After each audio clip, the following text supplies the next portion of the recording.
Hello mga motorista! Today, pag-uusapan natin ang ating all-new Hilux GRS which has been previewed sa Clark International Speedway kasi merong event si Toyota doon. Maraming pictures na taken doon sa event na yon, and definitely yung highlight doon for me is yung ating Toyota Hilux GRS, which is the biggest change in the GRS mga motorista since they launched that badge, no, from Toyota as their top of the line model, which also is their parang Raptor na competitor. It was not as successful as the Ranger Raptor because of the styling. It's a more lifestyle truck, hindi siya yung parang ruggedized na mas gusto natin, di ba? Sales wise, it didn't it wasn't a hit, no, in comparison when the Ford Ranger Raptor was launched dito sa Pilipinas. Toyota made some changes na dito, and I think this is the best looking Hilux pickup truck to date as a stock mga motorista from the factory. So tignan natin yung mga specs and features and inspect natin yung mga photos. So let's talk pricing. Yung GRS natin will be priced at 2.166 million pesos or 2,166,000. If you want emotional red, you have to add 20,000 pesos. Now, there are some photos here na emotional red. So again, plus 20,000 pesos yan. And of course, that is still cheaper than the Ford Ranger Raptor, which comes in at 2.339 million mga motorista. So tignan muna natin yung engine. The engine will be the same, which is the 2.8 liter turbo diesel engine, double overhead camshaft, and meron siyang direct injection as well as common rail technology. Now, this engine was 204 PS before. Now we get 20 PS more power.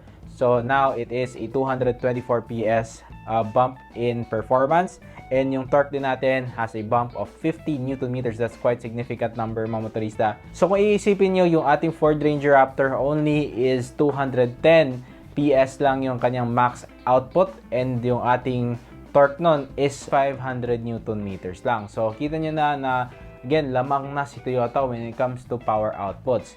And kung dinala ni Ford dito yung gas variant ng ating Ford Ranger Raptor, is wala talagang competition when it comes to the engine. I think I'll give the win na to the Toyota Hilux finally na when it comes to engine performance and power. Dito naman sa ating transmission, we will still have the same 6-speed automatic transmission, nothing changed there. Maybe they change a little bit when it comes to throttle response. Maybe pina-aggressive pa ni Toyota yung throttle response this time with this new GRS. So yung nakikita natin na GRS dito sa ating mga photos is a white color model. So I think this is a super white 2-color. And definitely if you can see the new GRS, no, definitely is a big leap forward from the previous one, especially when it comes to the exterior, the design and macho-ness, no. So as you can see mga motorista, yung ating fender extensions here are so massive mga motorista na napakalaki niya. So again, the body will still be the same sa ating mga mga Hilux. So nothing changed there. Hindi na nila parang pinush out talaga yung mga panels, no, body panels. So what they did, it was just add these very big fender extension, since the new Toyota Hilux GRS has a wider track, no. So again, parang bago yung swing arm natin, mas malapad na siya on the side. So they have to put this para proportional yung look. Okay? And yung ating harapan, no, yung ating headlights is the same. So you have a bi-beam LED, DRLs LED, turn signal lights LED. Now, yan, as you can see, yung grille natin is all new na. So you can see that you have the Toyota naming spelled out, and parang mas malaki na yung ating Toyota na naming here, or the spelled out Toyota name dito sa ating grille. And the grille is also new. I really like this new grille. It's more of that Tacoma TRD na design na, and it extends, no, to the headlight. Right, and then you have your GRS badge on the side dyan, and then you also still have your radar sensors, no, right below the Toyota name. Okay, another big change is the front bumper. Definitely different to na front bumper. As you can see, yung ating fender flares goes to the front bumper, and meron siyang parang cut out here mga motorista, no, for the headlights. And it is a kind of swooping design and palabas siya sa ating wheel wells. And in some photos, we do see na meron siyang hole on the side. No? I think this is for better cooling, no, sa ating brakes. So maybe that's why meron siyang hose on the side, or aerodynamics lang. But what we can see is LED pa din yung ating fog light, and you also get your sensors here, no, or yung ating parking sensors para sa harap, which is nice, no. So let's move on to the bottom part of the bumper. The bottom part of the bumper is this parang silver na finish na mga motorista. So again, it's a new design. May patulis siya sa mga dulo niya. And definitely, it looks good. And by the way, yung ating grill nga pala, no, is parang gloss black siya sa mga outer parts niya. But the hood itself remains the same. And yeah, that's about it, no, dito sa harap, no. So again, they made it look a little bit better than the previous model na lifestyle base. Ito talaga rugged base na si New GRS. See the Toyota name on the grille itself, and definitely in this photo you can see a camera in front of the Y and O ni Toyota. So meron tong 360 degree view camera, and tignan natin, if you take a look at on the lower part ng ating bumper, you can see na mas malaki yung ating parang flap dito sa ilalim. And again, it swoops up going to the fender extensions, and you see you have your big hole right here. So this model is the emotional red, and definitely here are the changes dito. So as you can see, you have a hole dito, mga motorista, na that's confirmed by this photo on the side. So meron siyang butas dyan.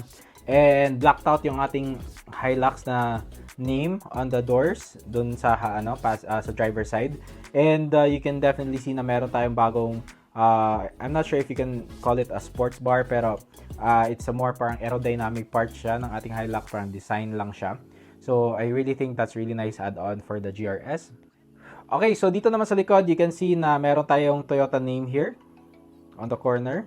Ayan, and you have a reverse camera as well. Again, I don't like na offset siya on one side papunta sa driver side. So sana central siya, pero again, that's what we get. So again, matte din yung hawakan natin. For sure, meron tong tailgate assist, and you have your GR badge on the other side. Right? And you have quad sensors. Ayan, apat yan sa mga corner, and meron tayong raise dun sa ating corner ng ating bumper, which definitely will be the for your blind spot monitoring, pati na din yung ating rear cross traffic alert. So for this Toyota Hilux, let's take a look at the overall look ng ating rear shocks. Because these rear shocks are changed from the previous one. Same pa din yung ating chassis, nothing changed there. Pero in-outboard nila yung ating shock absorber. So leaf spring, and then so before leaf spring muna bago yung inboard na shock absorber. Dito naman sa new one na GRS is una yung shock, mga motorista, and then yung ating leaf spring. Parang they copied the Ford Ranger Raptor when it comes to the concept. And this Toyota Hilux, even though they put the shock absorbers dun sa labas, it's still a leaf spring suspension. So the ride itself, I think, will improve quite a bit when it comes to corner and handling, kasi again, you have that shock outboard. So I think a little bit improvement when it comes to ride quality, hopefully because of these new shocks. Sana mas malambot to instead of being stiff like the previous GRS was. So it's really nice looking tires. It is a Geolander yung gamit nila, G94 from Yokohama, and you have this really nice looking rims, rugged rims, glossy black finish yung rims natin. So what I really do like is disc brakes na siya, mga motorista, As you can see clearly, you can see the disc brake dito sa likod, and definitely it will be ventilated disc brake. And of course, you have that GR na caliper din sa likuran, adds to that flair for this special model ni Toyota. Doon naman tayo sa ating interior, mga motorista, because there are some changes here but not major changes naman. So tingnan natin. So obviously in this photo na nakikita natin, we still have the engine push to start button on the same place. You still have your 4x4 controls. You still have the GR Sport pedals. Same place lang din yung ating eco and power modes. And pati yung transmission natin, definitely the same. But what is new here is we have wireless charging for your phone. Ayan. And we have, again, the same as with the previous one, na meron tayong differential lock dito sa rear. We have traction control button and downhill assist control na button dito sa ilalim na part. And another thing that stays the same is the HVAC system, parehas lang din, dual zone climate control siya. But another welcome change is this new head unit. I think this is a bigger head unit than the current GRS that we had, which is around a 8-inch display. I think this is already a 9-inch display na, mga motorista. So no official announcement yet from their website na yung specs talaga nito is 9-inch, but again, it looks bigger. It is the same as yung parang Argentina na model. So definitely, I think this also will have smartphone connectivity, Android Auto, Apple CarPlay, hopefully wireless na siya. So yan, interior wise, that's about it dito sa ating photo na to. And moving on to the back naman, mga motorista, you still have that parang suede material dito sa center and leather material on the side. So nothing changed there. You still have air vents right here and black overall na looking interior, mga motorista. And pati yung seatbelts natin are color red, which is kinda looks good and special in my opinion. So ayan, mga motorista, yan yung preview natin sa ating Toyota Hilux GRS. So ready nyo na yung mga savings ninyo, mga motorista, if you are looking at this pickup truck to buy. Definitely a big upgrade from the previous GRS, and I think this is worthy of the Ranger Raptor na killer, diba? Or Ranger Raptor competitor, diba? So ayan, in my opinion, I still think the Ranger Raptor has an edge when it comes to the overall engineering.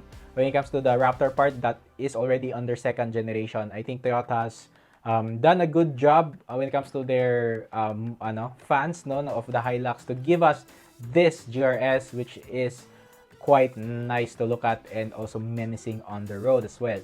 Right, mga motorista, for 2.166 million pesos, not the emotional red color, would you buy this over the Ford Ranger Raptor? Let me know down sa ating comments. And as always, mga motorista, maraming salamat sa pagpanood ng ating video. Follow Motorista Adventures on our Facebook page and also on our YouTube channel. Maraming salamat and I'll see you on the next episode, mga motorista. Bye-bye!